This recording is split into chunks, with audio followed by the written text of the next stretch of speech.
El objetivo de este video es dejar una síntesis muy breve de la clase que acabamos de tener. Si quieres el video in extenso con la discusión, tienes que mirar la clase grabada, ¿vale? Bien, bueno, acá la pregunta es si la realidad por escrito es cuando tú lees, ¿es posible hablar como de la verdad, de una verdad? Bueno, y para eso te planteábamos unos ejercicios que realizamos en clase en colectivo.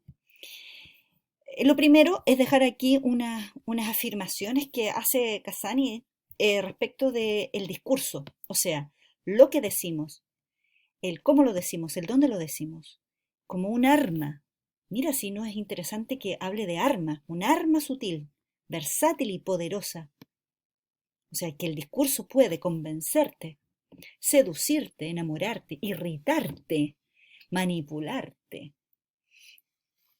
Y cómo este discurso tendríamos que, es muy interesante esta afirmación, que tendríamos que saber utilizar esta arma poderosa, ¿no? Para garantizar un buen funcionamiento de la democracia. Fíjese si no es impresionante la afirmación, que de sencilla puede pasar de largo, que cuando las personas no son capaces de ver cómo este discurso puede generar todo este tipo de efectos sobre uno mismo, está en menor condición que otra para poder desenvolverse en espacios democráticos. Es muy interesante. Y bueno, hicimos nosotros un ejercicio respecto de cómo podía leerse esta afirmación, más que afirmación, este es un titular, ¿verdad? Entonces es un ejercicio que propone Casani respecto de cómo uno puede imaginarse solamente hacerse una representación solamente leyendo esto que aparece acá. Entonces, si esto fuese un titular de noticia respecto de mujer canadiense pega cabeza rapada, nosotros en clase hicimos un ejercicio y dijimos qué es lo que nos imaginábamos cuando escuchábamos o leíamos esto. Entonces, respecto de la mujer como elemento, decíamos cómo es, por ejemplo, mujer y quién es. Entonces, las conclusiones a las que llegamos fueron las siguientes.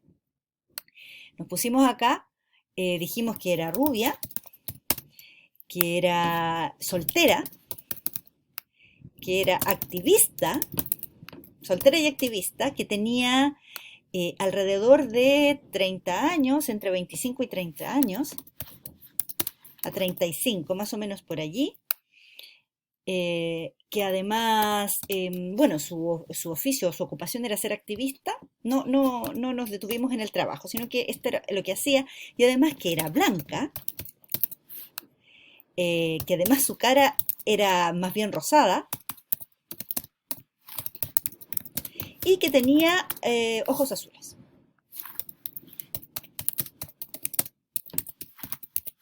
Eso fue una representación que nos hicimos exclusivamente leyendo mujer canadiense, ¿ya? ¿Y por qué lo hizo? Porque se sintió ofendida, porque estaba en una marcha, fíjate, estaba en una marcha por los derechos humanos.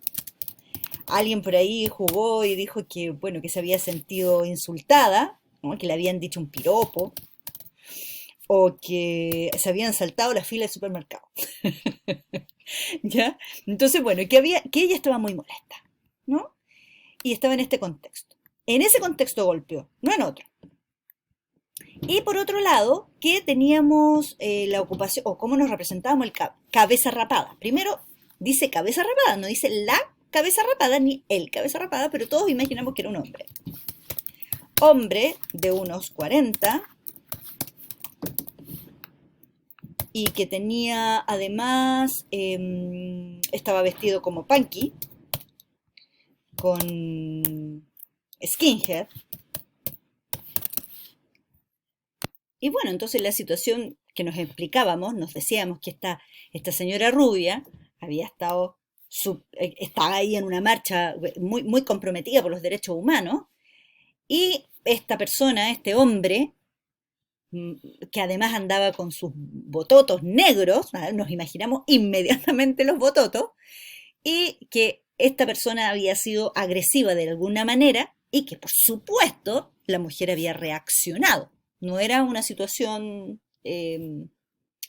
negativa mirándola a ella, ¿no? O sea, que ella finalmente se había defendido. Esa es la imagen que nos quedó. solo y exclusivamente leyendo mujer canadiense pega a cabeza rapada. Y bueno, si uno sigue y cambia la figura y aparece, en este caso era inmigrante, este es el titular, ¿no? Inmigrante pega a adolescente. Entonces nuestro titular cambia, ¿no? Y nos imaginamos inmediatamente, y aquí una muy bonita discusión, respecto de qué entendíamos por inmigrante.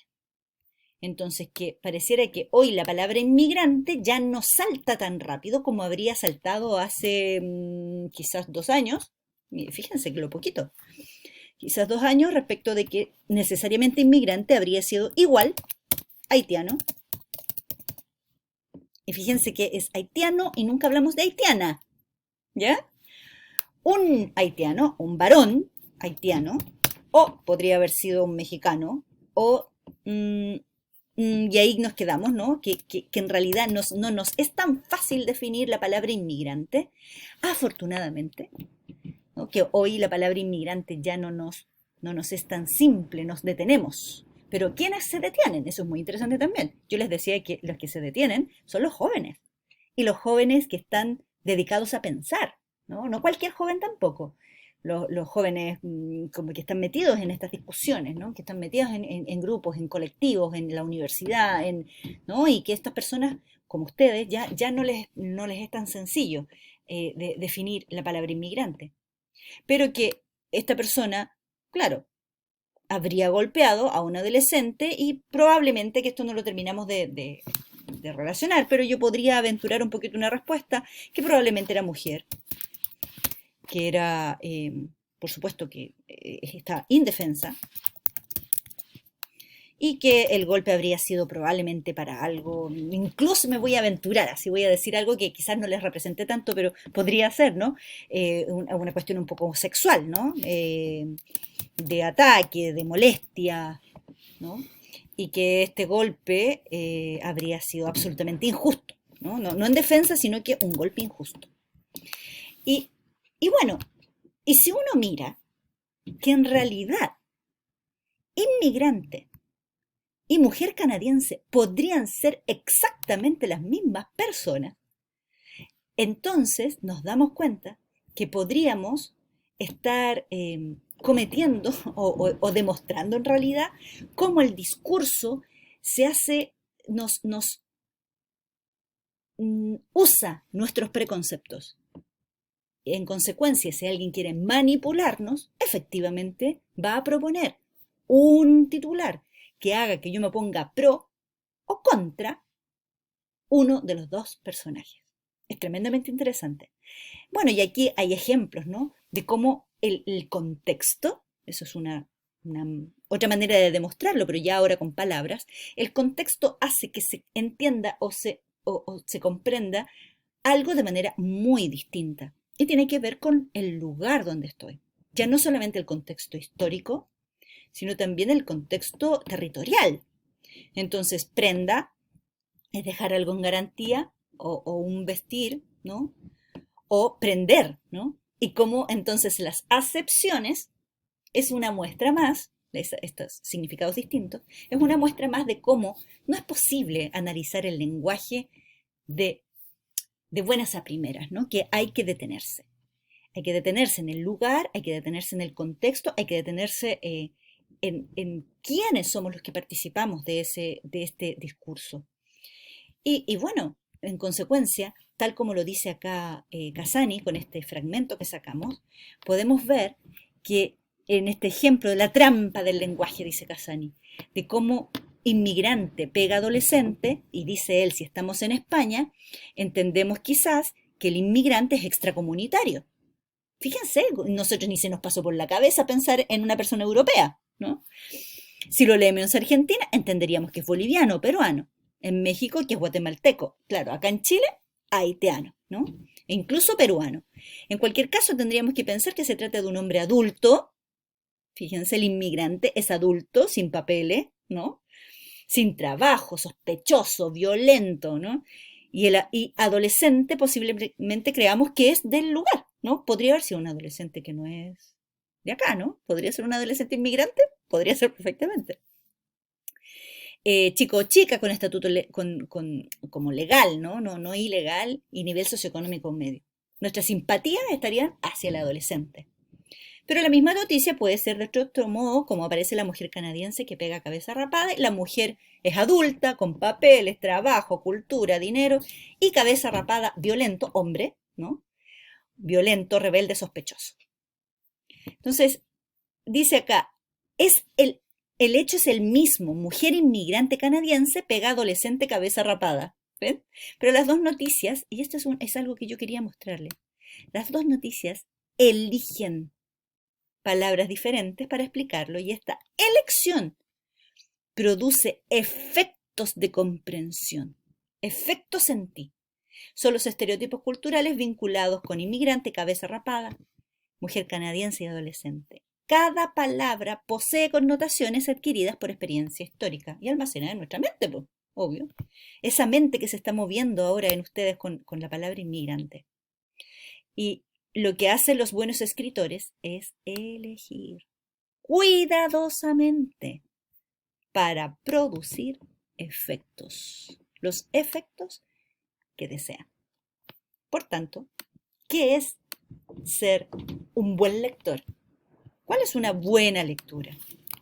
Bueno, leer, por supuesto, tienes que leer lo que dice, las palabras, es indefectible que tienes que lograr decodificar, pero también tienes que inferir, tienes que llenar información, pero también tienes que leer detrás de las líneas, no solo entre, sino que además detrás el discurso, interpretar la ideología, lo que quieren lograr contigo.